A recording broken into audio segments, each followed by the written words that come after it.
Good morning students. आज हम बात करेंगे ज्वालामुखी के पार्ट 2 की। पार्ट 1 में हमने देखा था ज्वालामुखी का बेसिक इंट्रोडक्शन और साथ ही हमने देखा था उसमें कि ज्वालामुखी से संबंधित क्या क्रियाविधि होती है और जो प्रमुख जो शब्दावली है ज्वालामुखी से संबंधित वो हमने देखी थी। आज की क्लास में हम देखने वाले हैं लावा, इसके प्रकार, साथ ही हम ज्वालामुखी को देखेंगे विभिन्न आधारों पर वर्गीकरण करके। ठीक है, तो स्टार्ट करते हैं। सबसे पहले लावा क्या होता है और मैग्मा क्या होता है। तो आप देखोगे कि भूगर्भ में जो चट्टानें हैं वो बहुत सारा ताप होता है वहाँ पे, और ताप का कारण क्या है, जो रेडियो एक्टिव पदार्थ हैं उनसे जो निरंतर विकिरणें निकलती रहती हैं या वो निरंतर स्वतः ही अपघटित होते रहते हैं, उसके वजह से वहाँ पे ताप उत्पन्न होता है और उसी ताप के कारण से जो वहाँ के पदार्थ हैं, चट्टानी पदार्थ हैं, वो द्रवित अवस्था में परिवर्तित हो जाते हैं और इसी द्रवित अवस्था को कहते हैं मैग्मा। और यही मैग्मा जब धरातल से बाहर निकलता है तो उसको कहते हैं हम लावा। अब लावा को मुख्यतः दो प्रकारों में बांटा जाता है, वो है आपके, एक है बेसिक लावा, दूसरा है आपका एसिडिक लावा, क्षारीय लावा और अम्लीय लावा, अम्ल प्रधान लावा।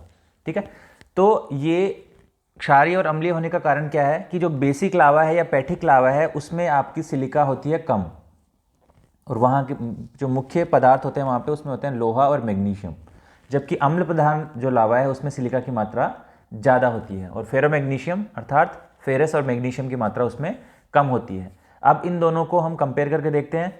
जो पैठिक लावा, बेसिक लावा, जो क्षारीय लावा होता है वो अत्यधिक तप्त और पतला होता है और ये गाढ़ा होता है।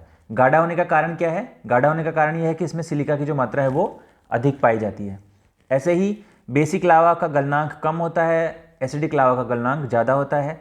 बेसिक लावा भार और घनत्व अधिक रखता है, अम्ल प्रधान लावा जो होता है उसका भार और घनत्व कम होता है। यदि आप कलर की बात करोगे तो जो बेसिक लावा होता है वो बेसाल्ट की तरह गहरे कलर का होता है और एसिडिक लावा या अम्ल प्रधान लावा हल्का पीलापन लिए होता है। ठीक है, अब इन दोनों में जो मेन हमें एक बात पता होनी चाहिए वो पहली है कि जो एसिडिक लावा होता है वो उसमें सिलिका की मात्रा ज़्यादा होती है और वो जल्दी से जम जाता है, वो गाढ़ा होता है। तो यदि किसी वॉल्केनो से जो निकलने वाला लावा है वो अम्ल प्रधान लावा होगा तो ये लावा उसके गुंबद या उसके शंकु या फिर उसके वेंट या छिद्र के पास ही जमा हो जाता है और ये ज़्यादा दूर तक प्रवाहित नहीं हो पाता। ठीक है, ज़्यादा दूर तक इसका फ्लो या प्रवाह नहीं हो पाता। जबकि बेसिक लावा क्या होता है, वो जब निकलता है तो वो लंबे दूर तक प्रवाहित होता है क्योंकि ये पतला होता है, ठीक है, और अधिक गर्म होता है। तो इसका जो प्रवाह क्षेत्र होता है वो, या जो इसका जोन ऑफ इन्फ्लुएंस होता है या इसका जो प्रभाव क्षेत्र होता है या जो प्रवाह क्षेत्र होता है वो इसका दूर तक होता है और इसका जो जमाव होता है वो चादरी रूप में होता है, पतली चादर के रूप में ये दूर तक के क्षेत्रों को प्रभावित करता है। जबकि अम्ल प्रधान लावा जहाँ से निकलता है वहीं आसपास जमा होके गाढ़ा हो जाता है। तो ये हो गया आपका बेसिक लावा और एसिडिक लावा के मध्य डिफरेंस। अब दूसरा जो है आधार वो है फेल्सिक और मैफिक। तो फेल्सिक क्या है? फेल्सिक में सिलिका की मात्रा 63% से ज़्यादा होती है, मतलब सिलिका की मात्रा ज़्यादा होती है, तो फेल्सिक जो है वो आपका एसिडिक नेचर जैसा है। ठीक है, ये लावा बहुत चिपचिपा होता है और गुंबद या छोटे अवरुद्ध मार्ग से उद्गारित होता है, तो इसमें सिलिका की मात्रा ज़्यादा होती है। और जो मैफिक लावा है, मैफिक प्रकार का लावा है, मैफिक प्रकार के लावे में क्या होगा, सिलिका की मात्रा अपेक्षाकृत कम होती है। 45% से 52% तक ये सिलिका की मात्रा इसमें पाई जाती है। और मैफिक लावा में मैग्नीशियम और फेरस अर्थात फेरोमैग्नीशिया की मात्रा अधिक होती है। ठीक है, तो ये हमने देखा मैफिक और फेल्सिक में अंतर। इसी प्रकार से हमने देखा एसिडिक और बेसिक लावा क्या होता है। अब हम जो मेन टॉपिक है हमारा वो है ज्वालामुखी के प्रकार, उसकी बात करते हैं। तो हम ज्वालामुखी को उद्भेदन की प्रक्रिया, उद्भेदन की प्रक्रिया तथा उसके समय में पर्याप्त अंतर के आधार पर, इसके अलावा और भी अन्य आधारों पर उसको विभिन्न प्रकारों में वर्गीकृत कर सकते हैं। अब ये जो वर्गीकरण है इसको हम देखते थे एक टेबल से। वर्गीकरण का जो आधार है वो 3 आधार हमने लिया है। पहला है उद्गार की अवधि के आधार पर, अर्थात कितने समय अंतराल में ज्वालामुखी से उद्गार होता है, ज्वालामुखी में विस्फोट होता है। दूसरा, उद्गार का स्वरूप कैसा है, तेजी से होता है, धीरे से होता है। ठीक है, और तीसरा जो आधार है वो है कि उससे जो निकलने वाले पदार्थ हैं या जो निश्चित संरचनाएं हैं वो किस प्रकार से, कौन कौन सी संरचनाएं निर्मित होती हैं। तो सबसे जो पॉपुलर वर्गीकरण है वो है उद्गार की अवधि के आधार पर। उसके आधार पर हम 3 भागों में बांटते हैं, सक्रिय ज्वालामुखी, सुषुप्त ज्वालामुखी और शांत ज्वालामुखी। उद्गार किस प्रकार से है, विस्फोटक है या दरारी है, उसके आधार पर हम 2 भागों में बांटते हैं। पहला है केंद्रीय उद्गार वाले ज्वालामुखी ठीक है, सेंट्रल इरप्शन वाले ज्वालामुखी, और दूसरा है दरारी उद्गार वाले या दरारी उद्भेदन वाले ज्वालामुखी, जो बिल्कुल शांत ज्वालामुखी होते हैं वो। केंद्रीय उद्गार वाले ज्वालामुखियों को भी हम अन्य जैसे 5 प्रकार में बांटा है इसमें, जैसे हवाई तुल्य, स्ट्राम्बोली तुल्य, वल्केनो तुल्य, पिलियन तुल्य और विसुवियस तुल्य। तो ये डिपेंड करता है कि उनसे जो उद्गार होता है उसकी तीव्रता क्या है, कितने विस्फोट के साथ उद्गार हो रहा है, या जो उद्गार होने वाले पदार्थ हैं उन पदार्थों में अम्लीय पदार्थों की प्रमुखता है या फिर क्षारीय पदार्थों की प्रमुखता है। तो आप देखोगे जैसे हवाई प्रकार का जो ज्वालामुखी है ये अपेक्षाकृत शांत होता है और इसमें जो प्रवाह होता है वो निरंतर होता है। उसी प्रकार से जो विसुवियस है इसमें ब्लास्ट के साथ में विस्फोट होता है, बहुत तेज़ी से विस्फोट होता है और ये बहुत दूर तक इसकी आवाज़ सुनाई देती है। तो यदि आप हवाई से विसुवियस की तरफ जाएंगे तो जो अम्लीय पदार्थ है, अम्लीय लावा है, उसकी मात्रा बढ़ती जाएगी और विस्फोटक की जो तीव्रता है वो भी बढ़ती जाएगी। तो इस आधार पर हम ज्वालामुखियों को वर्गीकृत करते हैं। तो इनमें से अब एक एक करके हम इनको लेते हैं सारे को। उद्गार के आधार पर पहले देखते हैं। ज्वालामुखी का उद्गार प्राय 2 रूपों में होता है। पहला होता है केंद्रीय उद्गार वाले ज्वालामुखी और दूसरा होता है दरारी उद्गार वाले ज्वालामुखी। सेंट्रल इरप्शन वाले और इफ्यूजिव और फिसर इरप्शन वाले, मतलब जो दरार के रूप में जहाँ से निकलते हैं। जैसे आप देखोगे तो जो दक्कन का पठार है वो एक दरारी प्रकार का उद्भेदन से हुआ है, वहाँ पे निरंतर लावा का उद्गार हुआ है और लंबे समय में जो है आपका दक्कन का पठार निर्मित हुआ है। अब हम देखते हैं पहले केंद्रीय उद्गार वाले ज्वालामुखी या वोल्केनोज विद सेंट्रल इरप्शन। अब ये होता क्या है, देखिए केंद्रीय उद्गार क्या होता है। केंद्रीय उद्गार प्राय एक सक्रिय नली या द्रोणी के सहारे एक छिद्र से होता है, ठीक है। इस प्रकार के उद्गार की तीव्रता इतनी अधिक होती है कि भारी मात्रा में ज्वालामुखी पदार्थ आकाश में हजारों फीट की ऊंचाई पे, हजारों मीटर की ऊंचाई पर चले जाते हैं और गिरने के बाद इन पदार्थों के एकत्रित होने तथा जमाव से ज्वालामुखी के चारों तरफ शंकु की रचना होती है, जिसको हम कहते हैं ज्वालामुखी शंकु या वोल्केनिक कोन, ठीक है। और इस प्रकार के जो ज्वालामुखी होते हैं वो अत्यधिक विनाशकारी होते हैं और सामान्यतः ये जो होते हैं अम्ल प्रधान लावा से निर्मित होते हैं और इनमें जो सिलिका की मात्रा होती है वो ज़्यादा पाई जाती है और इसी वजह से इनमें जो होता है केंद्रीय उद्गार होता है या तीव्रता से उद्गार होता है। जैसा कि मैंने आपको बताया था कि जहाँ पर भी सिलिका की मात्रा ज़्यादा पाई जाएगी वहाँ पे जो लावा होगा वो चिपचिपा होगा, गाढ़ा होगा, जल्दी से गर्म हो जाएगा और दूर तक नहीं फैल पाएगा। इसी कारण से जो होता है वो उसमें केंद्रीय उद्गार उत्पन्न होता है। अब केंद्रीय उद्गार वाले ज्वालामुखियों को भी विभिन्न प्रकारों में बांटा गया है। सबसे पहले आप देखोगे हवाई तुल्य ज्वालामुखी। इसमें क्या हुआ है कि जिस प्रकार का ज्वालामुखी जो है, जैसे हवाई आइलैंड पे जो पाए जाने वाले ज्वालामुखी हैं वो हवाई तुल्य ज्वालामुखी कहलाएंगे। तो उनकी कैरेक्टरिस्टिक्स क्या होंगी? इसमें विस्फोटक क्रिया बहुत कम होती है तथा लावा का उद्गार शांत रूप में होता है। हालांकि ये है तो केंद्रीय उद्भेदन वाला, लेकिन इसमें सबसे धीमे जो है वो विस्फोट प्रक्रिया होती है। यहाँ पे लावा पतला होता है और इसमें गैसों की मात्रा भी कम होती है। इसका एग्जाम्पल है हवाई द्वीप का किलाव या ज्वालामुखी। तो इस प्रकार के जो ज्वालामुखी होते हैं जो इस प्रकार की कैरेक्टरिस्टिक्स दिखाते हैं उनको कहते हैं हवाई तुल्य ज्वालामुखी। दूसरा जो एग्जाम्पल है वो है स्ट्राम्बोली तुल्य ज्वालामुखी। स्ट्राम्बोली तुल्य ज्वालामुखी है, इसमें गैसें लगातार या रुक रुक कर निकलती हैं और विस्फोटक प्रक्रिया कम होती है लेकिन हवाई से ज़्यादा होती है। इसका एग्जाम्पल है, क्लासिकल जो एग्जाम्पल है वो है भूमध्य सागर का जो लिपारी द्वीप है वहाँ पर स्थित स्ट्राम्बोली ज्वालामुखी। तीसरा जो प्रकार है वो है आपका वल्केनियन तुल्य ज्वालामुखी। इसमें वल्केनियन तुल्य जो ज्वालामुखी है इसमें ज्वालामुखी विस्फोट बहुत तेज विस्फोट और तीव्रता के साथ संपन्न होता है। यहाँ पे लावा गाढ़ा होता है और गैसों की मात्रा इसमें अधिक जो है ज़्यादा निकलती है। इसका एग्जाम्पल है लिपारी द्वीप पर स्थित वल्केनो ज्वालामुखी। तो वल्केनो ज्वालामुखी के नाम पे इसका नाम रखा गया है वल्केनियन तुल्य ज्वालामुखी। इसी प्रकार से है पिलियन तुल्य ज्वालामुखी। तो पिलियन तुल्य ज्वालामुखी क्या है? इसमें ज्वालामुखी उद्गार सबसे अधिक विस्फोटक और भयंकर रूप में होता है। इससे गैसें अधिक मात्रा में निःसृत होती हैं और पदार्थ जो निकले हुए पदार्थ हैं वो अधिक ऊंचाई तक उछलते हैं। क्यों उछलते हैं? क्योंकि जो ज्वालामुखी से निकलने वाला लावा होता है वो इतना गाढ़ा होता है कि उसके द्वार को बंद कर देता है और जब लेकिन प्रेशर बढ़ता है तो वो जो डक्ट है ऊपर लगी हुई थी वो भयंकर विस्फोट के साथ में बाहर निकलती है। ये सबसे विनाशात्मक ज्वालामुखी होता है। उदाहरण इसका जो है वो है इंडोनेशिया का जो सुमात्रा द्वीप है वहाँ पर एक है ज्वालामुखी क्राकाटोआ। तो क्राकाटोआ जो ज्वालामुखी है वो पिलियन तुल्य ज्वालामुखी में आता है। और जो इसके बाद वाला है वो है आपका विसुवियस तुल्य ज्वालामुखी। विसुवियस तुल्य ज्वालामुखी में गैसों की तीव्रता इतनी अधिक होती है कि भयंकर लावा विस्फोट होता है और निःसृत पदार्थ काफ़ी ऊंचाई तक ऊपर उछलते हैं। आकाश में फूल गोभी की भांति मेघ छा जाते हैं, इतने ज़्यादा बादल बन जाते हैं, ठीक है। और इसका जो एग्जाम्पल है वो है इटली का माउंट विसुवियस। तो आपने देखा, मैंने आपको बताया जो केंद्रीय उद्गार वाले ज्वालामुखी हैं उसमें 4-5 ज्वालामुखी हमने बात की, हवाई तुल्य, स्ट्राम्बोली, वल्केनियन, पिलियन और विसुवियस। तो ये सारे ज्वालामुखी हैं, ये बेसिकली इनमें जो लावा पाया जाता है वो अम्लीय प्रकार का लावा होता है, लेकिन इसमें उनकी विभेदन की तीव्रता के आधार पर इनको अलग अलग प्रकारों में हमने डिवाइड किया।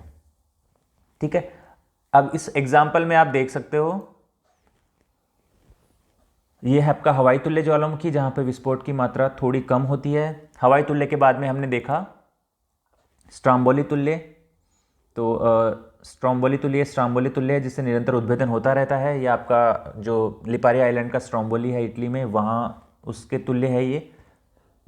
अब इसमें देख सकते हो कि इसमें जो उद्भेदन है वो थोड़ा शांत प्रकृति का हो रहा है, इसमें जो उद्भेदन है थोड़ा विस्फोटक प्रकृति का हो रहा है। स्ट्राम्बोली के बाद में हमने बात की विसुवियस की, स्ट्राम्बोली के बाद में हमने देखा वल्केनियन तुल्य ज्वालामुखी।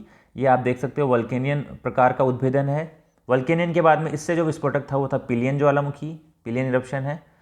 ठीक है, और लास्ट में जो हमने देखा था वो माउंट विसुवियस वाला था। तो वो और भी जो भांति है और भी जो तीव्रता के साथ में वो संपन्न होता है। ठीक है, वल्केनियन हो गया, पिलियन हो गया, और ये आपका है विसुवियस तुल्य जो अत्यंत ही ज़्यादा विस्फोटक होता है, विनाशकारी होता है। ठीक है, तो ये केंद्रीय, ये सारे जो हैं आपको, ये केंद्रीय उद्भेदन वाले ज्वालामुखी हैं जिनसे जो विस्फोट की जो मात्रा है वो धीरे धीरे, जैसे हम हवाई से विसुवियस की तरफ जाते हैं तो ये बढ़ती रहती है। ठीक है, इसके बाद में आप देखोगे दूसरे प्रकार के जो ज्वालामुखी हैं वो कहलाते हैं आपके दरारी उद्गार वाले ज्वालामुखी। तो दरारी उद्गार वाले ज्वालामुखी का मतलब क्या होता है? दरारी प्रकार के ज्वालामुखी का उद्गार जो होता है दरार या भ्रंश के सहारे होता है। ठीक है, जैसे आप ये देखोगे आइसलैंड तुल्य ज्वालामुखी होते हैं, या जब आप बात करोगे जो दक्कन का पठार वाला जो विस्फोट हुआ था वो भी एक दरारी प्रकार का ही था। इसमें ये जो भ्रंश है जहाँ से ये लावा निकल रहा है, ये एक भ्रंश से निकल रहा है, और लावा जो है शांत रूप में प्रवाहित होता है, धरातल के ऊपर जमा होता रहता है दोनों तरफ। और लावा के प्रवाह की गति मैग्मा की मात्रा, भूमि के ढाल और तापमान पर निर्भर करती है। जिधर ढाल होगा उधर ही लावा का प्रवाह ज़्यादा होगा, यदि दोनों तरफ ढाल है तो दोनों तरफ ये लावा प्रवाहित होता है। और इस प्रकार का जो उद्भेदन होता है, इस प्रकार के उद्भेदन से लावा पठार और लावा मैदान का निर्माण होता है। प्रायद्वीपीय भारत इसका क्लासिकल एग्जाम्पल है। प्रायद्वीपीय भारत में इस प्रकार के उद्भेदन द्वारा दक्कन के पठार का निर्माण हुआ है। ठीक है, इसको कई बार आइसलैंड तुल्य ज्वालामुखी भी कहते हैं। तो ये मैंने आपको बताया दरारी उद्गार वाले ज्वालामुखी, और इसका जो एग्जाम्पल दिया मैंने दिया आपको, प्रायद्वीपीय भारत में इस प्रकार के उद्भेदन द्वारा दक्कन के लावा पठार का निर्माण हुआ है, जिस पर जो आपकी काली मृदा है वो जिसके द्वारा निर्मित हुई है। अब इसके बाद में देखते हैं जो अगला वर्गीकरण का आधार है वो है उद्गार की अवधि के आधार पर। एग्जाम में पूछा जाता है उद्गार के आधार पर जो वर्गीकरण है उसको देखिए। उद्गार की अवधि के आधार पर ज्वालामुखी को 3 भागों में बांट सकते हैं। पहला कहलाता है आपका सक्रिय ज्वालामुखी या एक्टिव ज्वालामुखी। इसके अलावा जो दूसरा है वो है आपका प्रसुप्त ज्वालामुखी या डोरमेंट ज्वालामुखी, और जो तीसरा प्रकार है उसको कहते हैं विलुप्त ज्वालामुखी या एक्सटिंक्ट ज्वालामुखी। तो 3 प्रकार हो गए, सक्रिय, उसके बाद में हो गया प्रसुप्त और तीसरा प्रकार हो गया आपका विलुप्त। ठीक है, ये 3 प्रकार हैं जिसके बारे में हम बात करेंगे। सबसे पहले देखते हैं सक्रिय ज्वालामुखी या एक्टिव वोल्केनोज होते क्या हैं। तो देखिए सक्रिय ज्वालामुखी क्या होता है। सक्रिय ज्वालामुखी जैसे ही नाम से लग रहा है मतलब ऐसे ज्वालामुखी जिनसे निरंतर या सदैव उद्गार होता रहता है, मतलब जिनसे निरंतर लावा निकलता रहता है या उनमें हाल ही में उद्गार हुआ हो। ठीक है, इसके एग्जाम्पल है एटना और स्ट्राम्बोली। ठीक है, इटली के एटना और स्ट्राम्बोली इसके प्रमुख उदाहरण है। स्ट्राम्बोली आप बात करोगे तो स्ट्राम्बोली भूमध्य सागर में सिसिली के उत्तर में लिपारी द्वीप पर स्थित है। सिसिली, ये सब कहाँ पे है? ये सब इटली में आता है। सिसिली आइलैंड जो है वो इटली में है, और ये जो लिपारी द्वीप है सिसिली का उसके ऊपर ये अवस्थित है। इससे सदैव गैस निकलती रहती है और जिससे इसका आसपास का भाग सदैव प्रकाशित रहता है। इसी कारण से इसको भूमध्य सागर का प्रकाश स्तंभ भी कहा जाता है। लाइट हाउस ऑफ मेडिटेरेनियन सी कहा जाता है इसको, भूमध्य सागर का प्रकाश स्तंभ कहा जाता है, एग्जाम में पूछा जाता है। तो स्ट्राम्बोली जो है, स्ट्राम्बोली ज्वालामुखी है, उसको भूमध्य सागर का प्रकाश स्तंभ हम कहते हैं। भारत की बात करोगे तो भारत का एकमात्र सक्रिय ज्वालामुखी है बैरन द्वीप पर स्थित ज्वालामुखी, जिसको बैरन ज्वालामुखी जो है वो बैरन द्वीप पर स्थित है और पोर्ट ब्लेयर के पास में है, ये अवस्थित है। तो बैरन है वहाँ पर भारत का एकमात्र सक्रिय ज्वालामुखी। पाया जाता है। दूसरा जो प्रकार है वो कहलाता है प्रसुप्त या डोरमेंट। प्रसुप्त ज्वालामुखी या डोरमेंट ज्वालामुखी, ये कौन से ज्वालामुखी होते हैं? ऐसे ज्वालामुखी एक बार सक्रिय होने के पश्चात काफ़ी लंबे समय तक शांत रहते हैं, लेकिन इनके सक्रिय होने की संभावना बनी रहती है। ठीक है, इसका एग्जाम्पल है माउंट विसुवियस। माउंट विसुवियस इसका सबसे अच्छा उदाहरण है। इसके अलावा इसमें इंडोनेशिया का क्राकातोआ और अंडमान का नारकोंडम। भारत में आप देखोगे जो प्रसुप्त ज्वालामुखी है उसका एग्जाम्पल क्या है? नारकोंडम द्वीप पर अवस्थित है, जो अंडमान में है। वहाँ पर जो ज्वालामुखी है नारकोंडम, वो प्रसुप्त प्रकार का है। और इसके अलावा इंडोनेशिया का क्राकातोआ भी एक प्रसुप्त ज्वालामुखी का उदाहरण है। तीसरा जो प्रकार है जो मैंने आपको बताया वो है विलुप्त या एक्सटिंक्ट। ये जैसा कि इनके नाम से पता लग रहा है कि ऐसे ज्वालामुखी जिनमें बहुत लंबे समय तक उद्गार नहीं हुआ है, लेकिन वो ज्वालामुखी की विशेषताएं रखते हैं, विलुप्त ज्वालामुखी कहलाते हैं, एक्सटिंक्ट वोल्केनोस कहलाते हैं। इसका एग्जाम्पल आप देखोगे तो नीदरलैंड में एक है सिप्रोक। सिप्रोक जो है वो प्रसुप्त ज्वालामुखी विलुप्त ज्वालामुखी का उदाहरण है।